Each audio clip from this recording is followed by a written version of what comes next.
Hey, Russell. Hey, how are you doing? Pretty good. We're in the new sublets in San Francisco.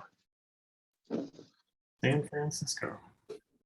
Oh, yes. Can you guys hear me? I can hear you. Hi, Cyril. How's the space station? Hey, it's good. It's all good. Can you hear me? Yes? Okay.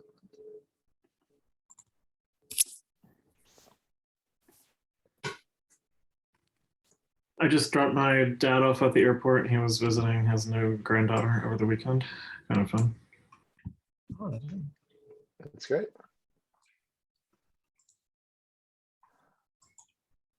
How's your new place, Greg? Yeah, we just got in. What was it? Yesterday afternoon.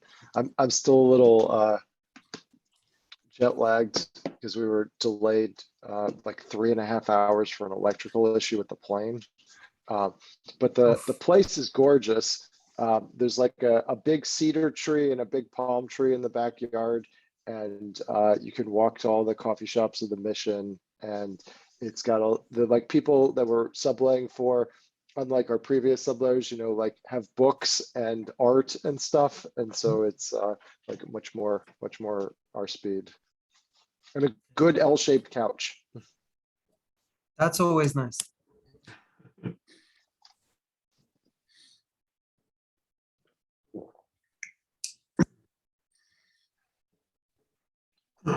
So I heard, Cyril, the last time we chatted that you were going to drop some things in the Airtable. Yeah. But I did I organized I made a new tab and try to get to it. Called Plaid DAO. Yeah, go Plaid DAO, and then you can group because I didn't know how to use the Airtable, so you can group the yeah, if you group this by strategy areas, you get this kind of create Twitter account. You've got the 3 different areas where we want to add things to do.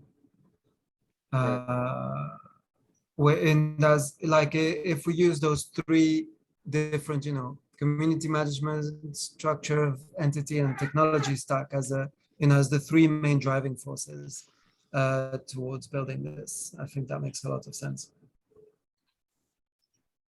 Cool. Yeah, let me take a look at that. Okay. Community management, structure of entity. Talk to stakeholders. Where it says list of successful DAOs, did you mean as like things to pull parameters out of for a DAO health index? Yeah, or to have a look like how we want to structure? No, more as in that, well, for both really, but in that particular context, like where we want to go, where we want to be, who we want to emulate. Okay, well, if we do that, these people all got arrested for whatever, or oh no, these people lost all their money because of blah. We can start making, having a look at the kind of people we want to emulate. Okay. I mean, this is just a template. Yeah. Do you want to link in? I think we've got it floating around somewhere. Let me see if I can find it. I thought we started a list of parameters for a DAO health index somewhere. We must have dig it out. I mean, I keep building more on this as well. Right.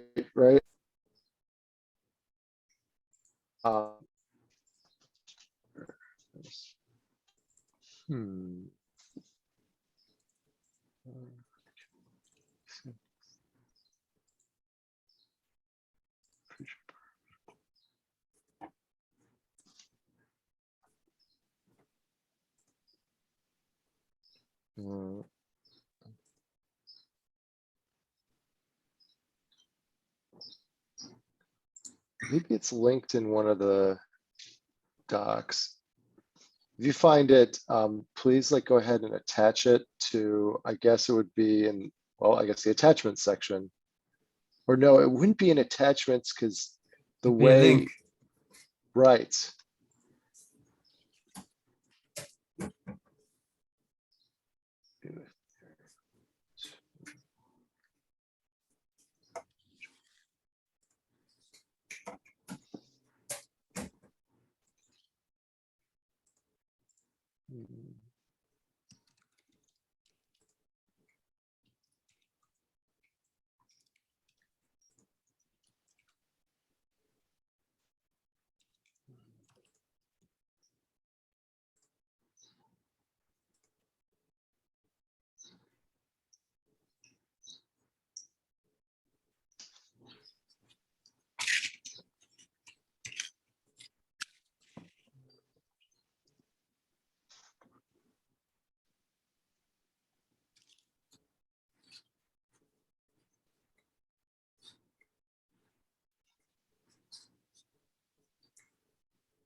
Hmm.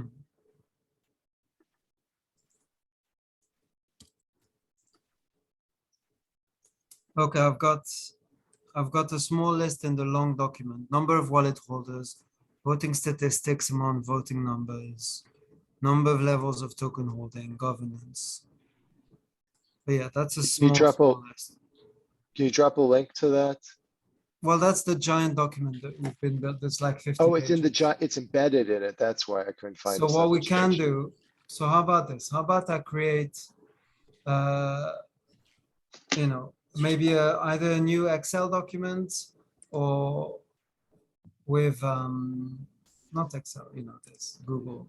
Well, there is this started token dynamics spreadsheet that we used once upon a time when we were, trying to systematically. Yeah, that's, so I've got it here, filter. but it's kind of, it's got messy. Yeah, it has gotten messy. Are we better off just like setting it aside and starting over? Well, we can always refer back to it and stuff, but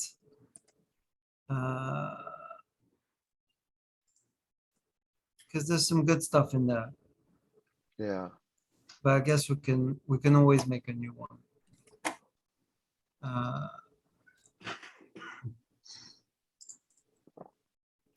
So I'll just call it DAO Health. Because the thing with these spreadsheets is you can then get more, you know, more tabs, more sheets, more whatever. Yeah. And I can link that in the air table.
Russell, this token economics notes doc has gotten so long. I think we need to introduce like a table of contents with like hyperlinks to section starts. What is it, like 65 pages now? It's 90 pages. Wow. Whoops. I mean, a lot of it is sort of temporary notes of market conditions at a particular point in time. There's code that's copy pasted. Sure. Yeah. There's a lot of stuff that could be a series of footnotes or links or whatever. And then you put in an article about the hack of the original The DAO as a picture. It's, things that I found that are somehow related to this project. Yeah. Yeah. A lot of things related to this project. They sure are.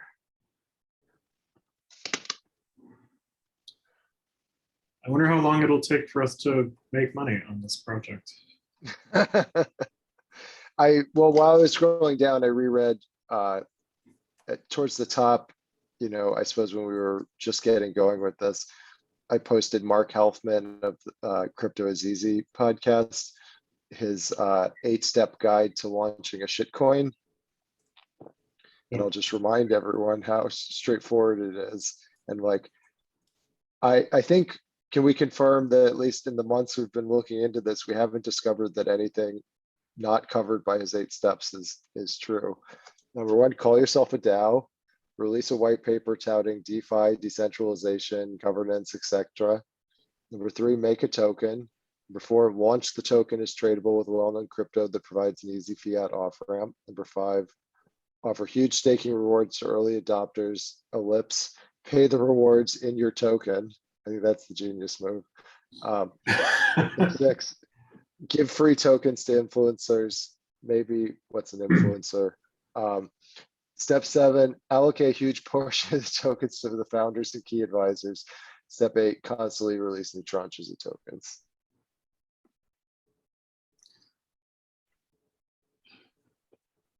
I mean, it seems like if we had a token code that we wanted to fork and relaunch on, the same exchanges as SolidX, we might just want to start doing that.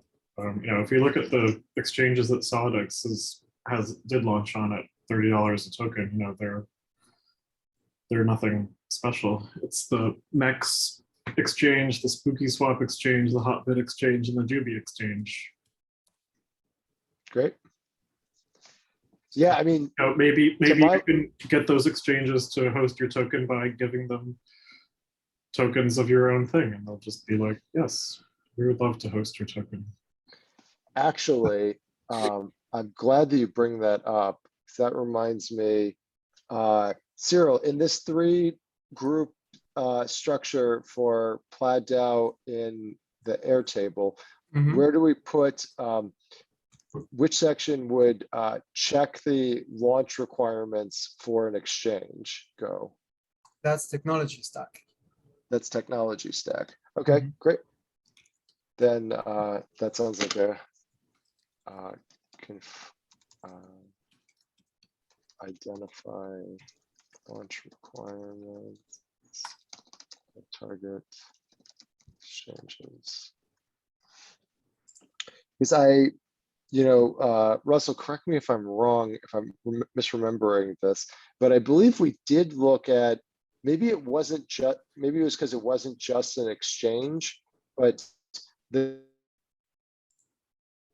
it was like a token launch service, and they wanted you to stake like dollars, not just your native token, in order to launch on their service. And it wasn't like some sort of like fee for service thing or like a payment to them. It was like a way of establishing the like a collateralized floor price to your token. Yeah.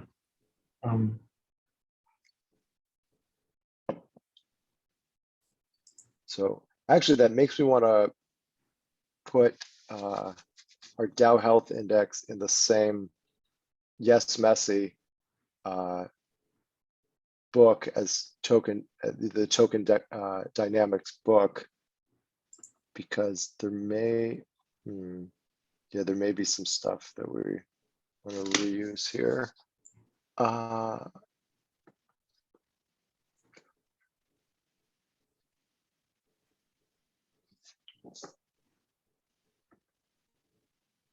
Hmm.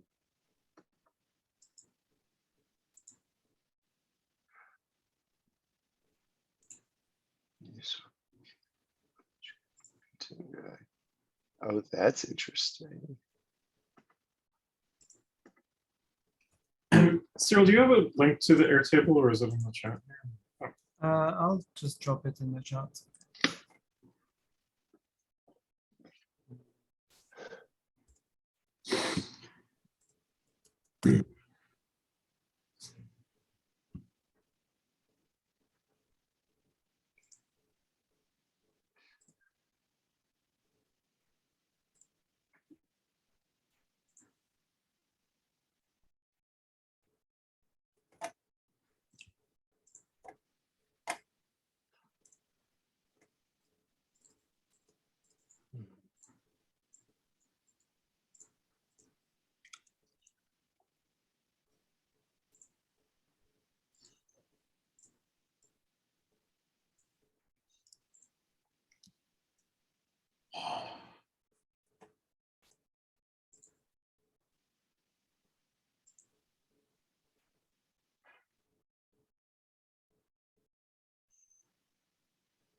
Whoa.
So these June developers have disappeared into the ether.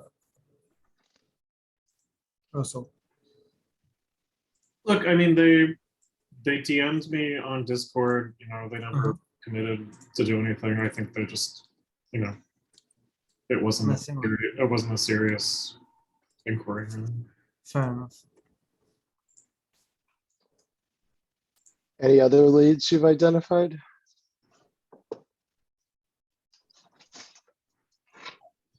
Like programmer leads? Indeed.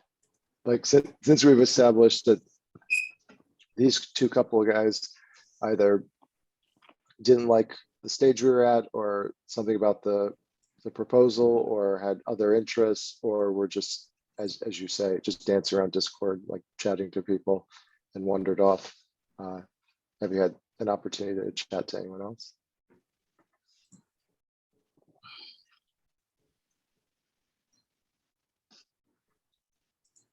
I don't know. I mean,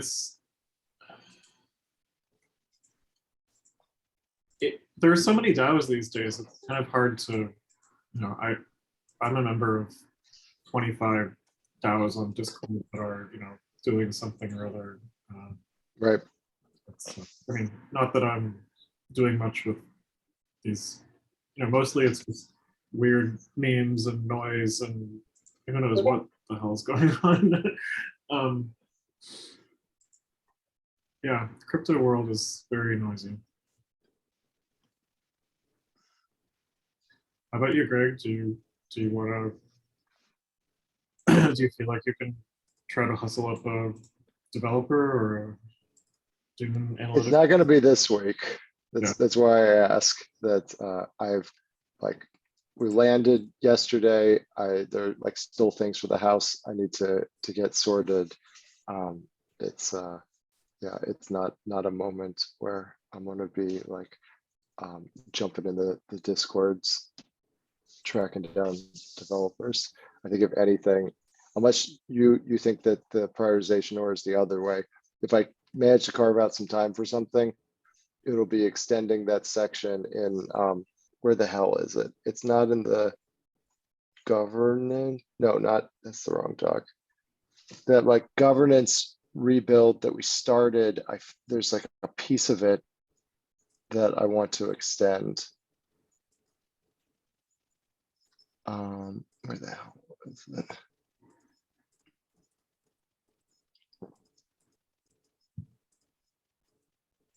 I mean, I'm back on the Dune Analytics Discord right now. I'm kind of, I can't post on the job board. Query questions. What has to be true before you can post on the job board? Some guy has to, Boxer has to give you permission. Okay, looking at you, Boxer. Yeah, that guy's spread thin. Boxer is spread thin? Oh yeah, he's like doing 20 million things at this. Like I don't know how he's all over the Discord as well. He's the one that Maybe it's makes all not these- actually one. How do you know it's one human? No, it could be multiple humans. He's the guy, he does the video tutorials, which are not great. Oh, okay, so that's the proof of, is that proof of human? Well, that's one guy that says he's Boxer, but that could be, you know, he could have many, whatever, alter egos. Right.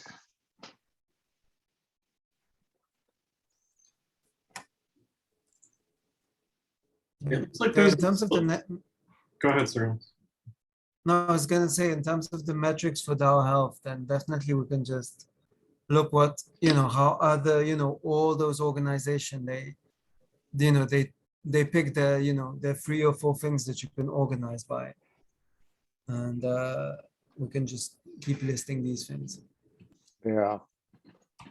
Do you feel like, do you get the sense sometimes that our first move, being the like rational, careful people that we are, is to do the kind of what would they call it in the academic press, the systematic survey method, which is, go identify everyone doing something that they claim is the thing, see how they did it, and then like measure them against each other. I feel like we might be getting to a stage where we should just propose some stuff and then, go out looking for reasons why that would fail.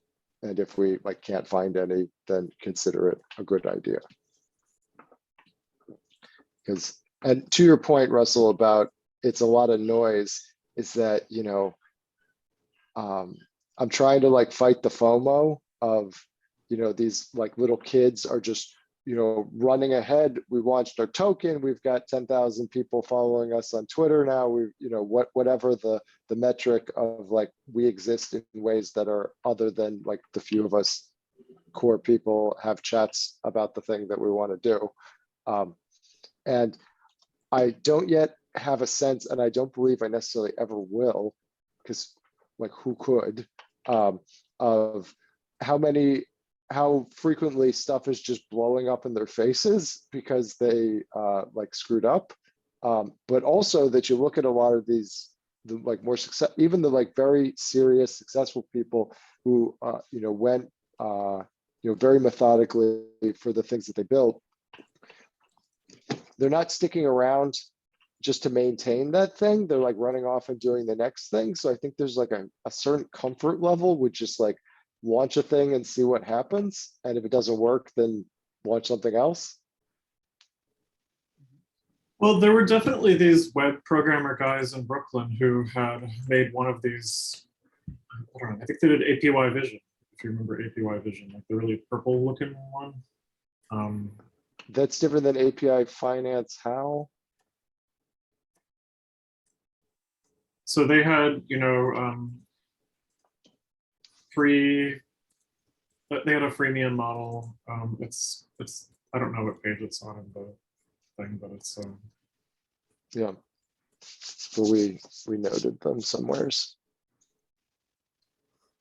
Page 75. So page 75, there's some purple stuff, which is APY Vision, and I think they were just some Brooklyn web programmer guys.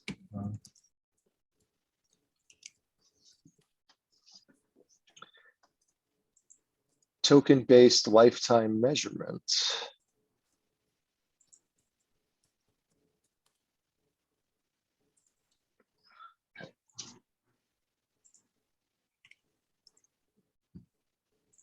Russell, do you know how to read the chart? Go ahead. What was that? Do you know how to read the chart above the find a plan that's right for you thing? The one that you wrote, Ohm is a one-hit wonder underneath it? What page? Page, where are we? 75. So it says fees per liquidity that gives 1 hour, 12 hour, and 24 hour. Yeah, right there above your. Yeah, this was, I believe, just some incredible Olympus noise where they had a spike. Looks like September, October 2021, and then it went to zero. And I can barely read the vertical axis, but this was the highest swap percentage ever. So that I think my comment here, Ohm is a one-hit wonder, is like, look, this happened in October and and it stops right after it peaked. I think it's the same as this sushi swap analytics chart or something.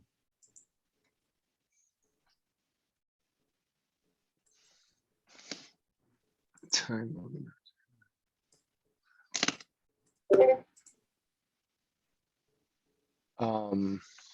Yeah, it is. So if you just click on the link above, you can pull up the big version of it. So. The analytics sushi Ohm WEF. Yeah.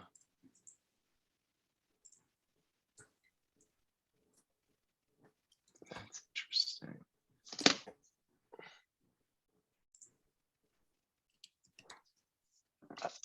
Do you get rebasing if you do it as a sushi swap liquidity pool? I'm not sure. I think so. but you wouldn't be staked in the actual Olympus DAO protocol. You would have bought Ohm and then taken it over to SushiSwap and then paired it up with some wrapped ETH. Does anyone pronounce it WETH or do I have to say wrapped ETH? And then put it in SushiSwap's staking pools. APY finance, right?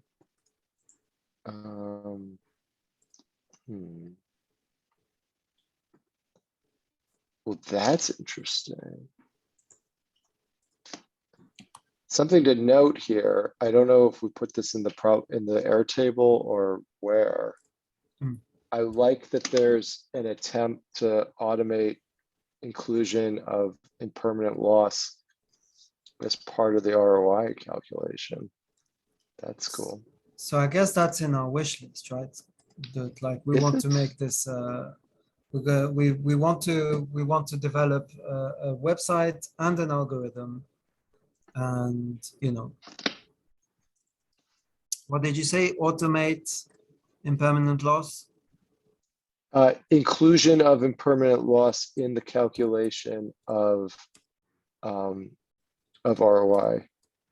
Though this is only significant, I don't know that we'll directly do it because, well, note it as there's like a bridging question upstream of whether we want to calculate impermanent loss on the fly as part of an overall ROI calculator. Because the only like situation you ever run into it is if you've got what? No, I guess you do get it in a single coin form, but most of the forms I see it in is where you've got two. Maybe that's the form of the question. Do we need to calculate impermanent loss if the staking is only of a single coin? Because of course there could be impermanent loss, but if there's a rebasing feature, then okay, yeah, in all cases, I'm just thinking out loud here. In all cases, we do have to calculate for impermanent loss. Or no, we only do in the pair situation. This is the upstream question. When you go to liquidate an LP token, do you receive the number of tokens of the two that you created the LP token with, or do you receive they take like a dollar value or monetary value in whichever currency you prefer, and then just assign you a number of tokens that's equal to half the value of the LP token? Because depending on which way it plays, impermanent loss matters or doesn't. Do you follow what I'm saying? Okay, I feel like I should break out the steps of this. So as I understand it, the point of impermanent loss is to account for the potential price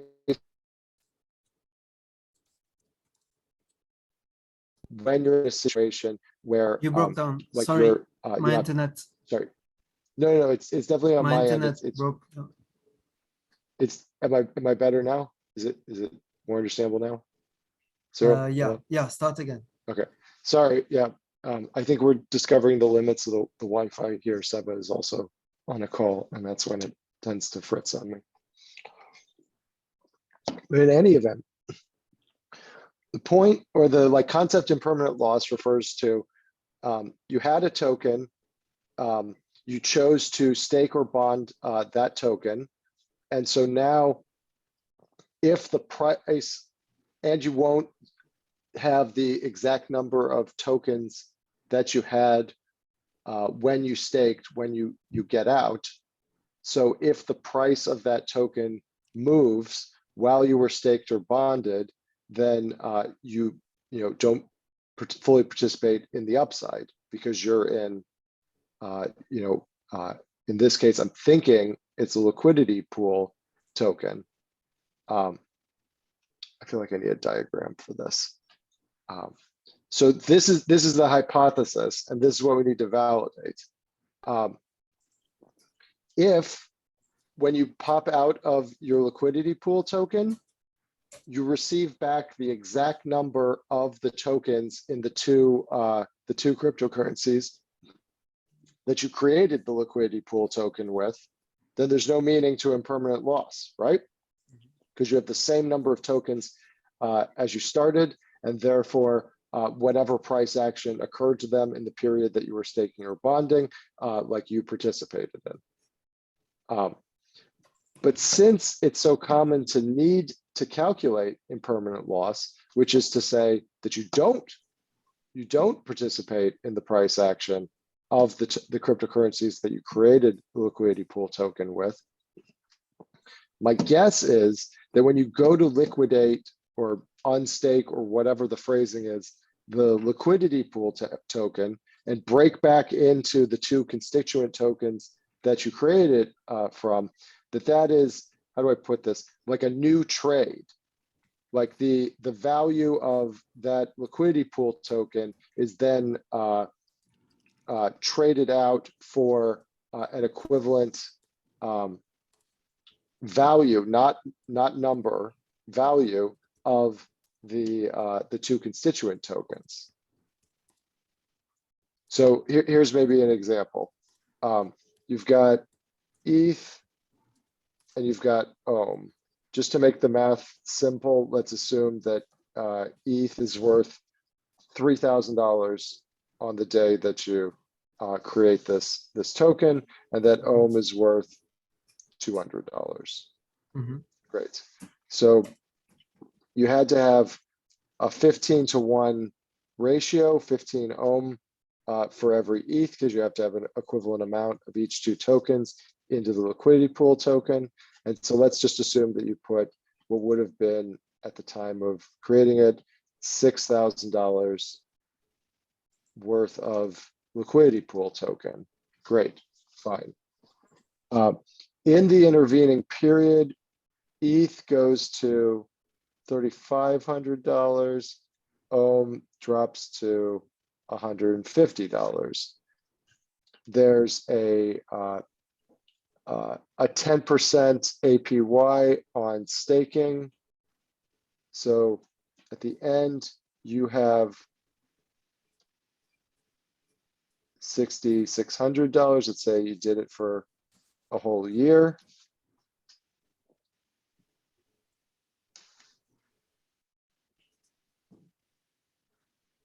Wait, no, to make it simple, let's assume Ohm went to 250 in that period. Okay, great. So now you've got $660. But wait a second, if you wanted, so that's 4,000, 3,000. So you now got $6,600 or the equivalent thereof in this liquidity pool token.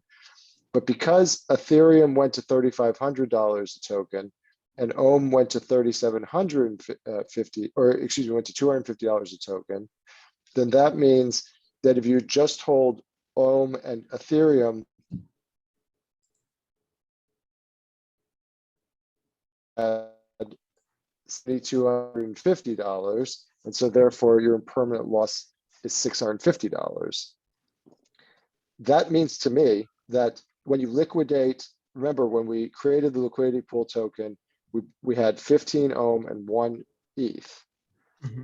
Because there's such a thing as impermanent loss, my guess is when you liquidate that liquidity pool token, you don't receive back 15 Ohm and 1 ETH, because otherwise, how would you account for whatever APY you were receiving in return for staking? So therefore, instead, what happens is you take the value of that liquidity pool token, in this case, $6,600, because we had a 10% APY, you held for a year, so you got the full 10%. Then that was then traded back at market price for 50% of it into Ohm, 50% into ETH. And so therefore, you received less in this case because the prices of the tokens went up 15 and 15 ohm and 1 ETH. So then the question for me, in cases where it's a single token staking, like say Olympus DAO, for instance, where you didn't have to create a separate liquidity pool token, it continued to be ohm in this case. Would there be a meaning to impermanent loss? Because you're continuing to hold the token that would have had price action that could have caused impermanent loss.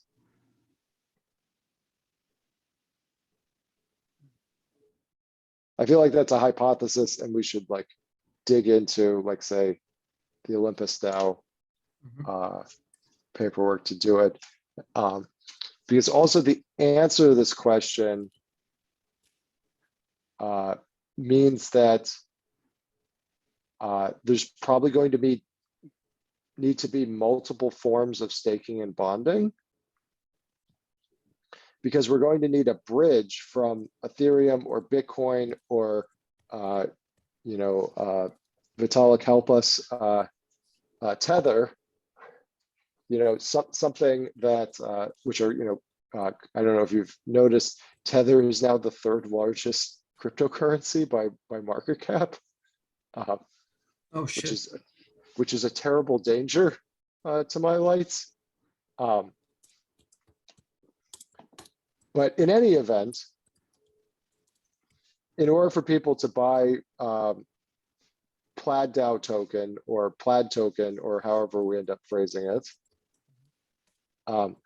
there's going to need to be some bridge where you've got some major cryptocurrency and you get into it, and we're going to need to create an automated market maker for excuse me, and that does mean 2 token pair liquidity pools, and that does mean exposure to impermanent loss. So therefore, the reward for doing so would have to be higher than the reward for just staking Plaid token because of your exposure to impermanent loss. Does that track for you guys, or is the risk profile? So now, so just to confirm now, so we're doing multiple streams in parallel. We're kind of like the investment club, DeFi hedge fund situation, but we've got our own token because we're generating value. Yeah. Well, that's an interesting one.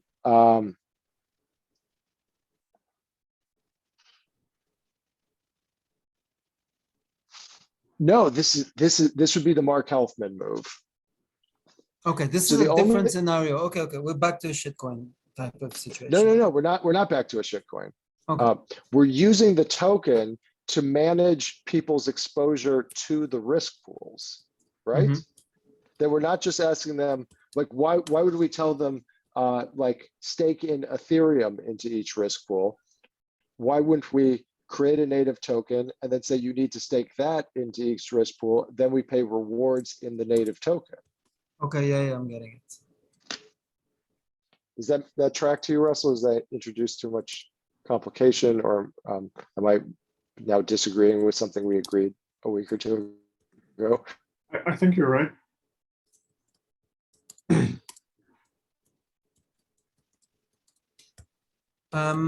But would investors be able to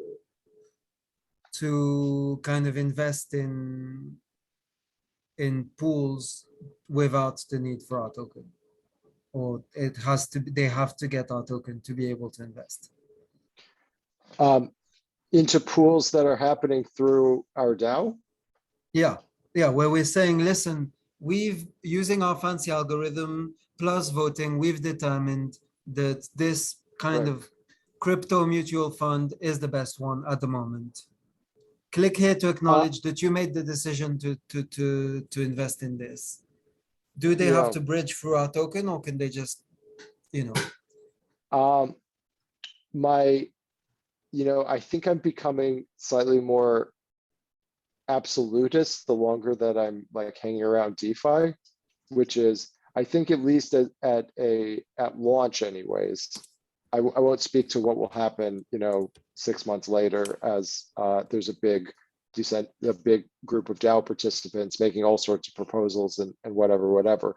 But at launch, mainly for two reasons: for technical simplicity, and secondarily, so that like we make our token a thing, that we want to insist upon being in our token in order to stake into the risk pools.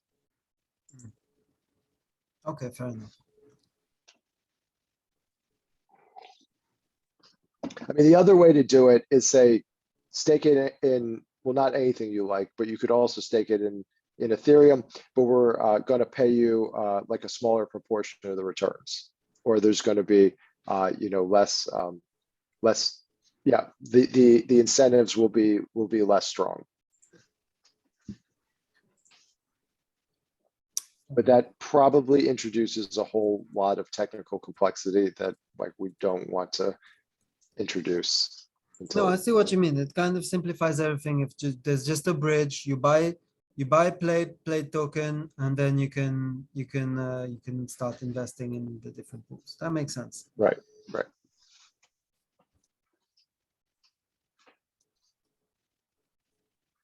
Okay, that makes sense.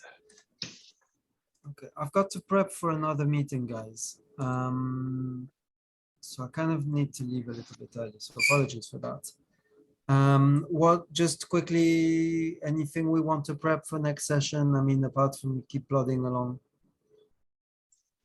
I would just ask if you are able to identify the time. Yeah, pick something. Oh, do we have a?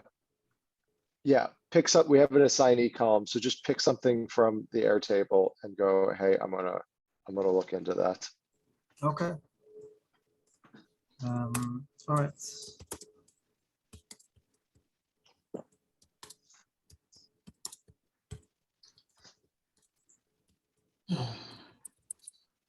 All right, see you guys on Thursday. Take care. Okay. You also.